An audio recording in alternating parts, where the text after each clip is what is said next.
एक शरारती बच्चे का सवाल है। अच्छा सवाल यह है कि 3 साल के बच्चे ने बर्तन में पेशाब कर दिया, अब उस बर्तन को पाक कैसे किया जाए? बच्चा जो है ना 3 साल का बज़ाहिर है वो खाना खाने लग जाता है। तो अल्लाह के नबी सल्लल्लाहु अलैहि वसल्लम की गोद में हज़रत हुसैन बैठे थे रज़ी अल्लाह तआला अन्हु, बच्चा है, उन्होंने पेशाब कर दिया। तो एक साहबिया जो ये मंजर देख रही थी, उन्होंने कहा अल्लाह के नबी आप कपड़े बदल लें और ये मुझे दें, मैं धो देती हूँ।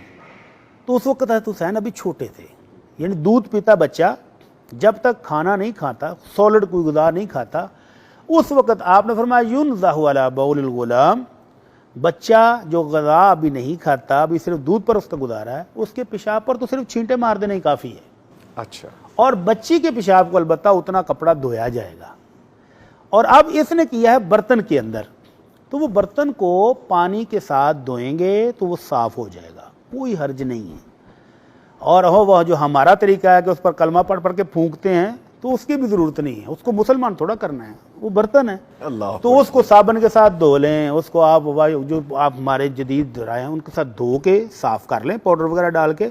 उसके बाद है कि तब इकराहत, दिल नहीं मानता उस बर्तन को इस्तेमाल करने में तो ना करें, किसी ऐसे इस्तेमाल में ले आएँ, यानी बिल्ली को पानी पिलाने के लिए रख दें, बाहर जानवरों को चिड़ियों के लिए रख दें।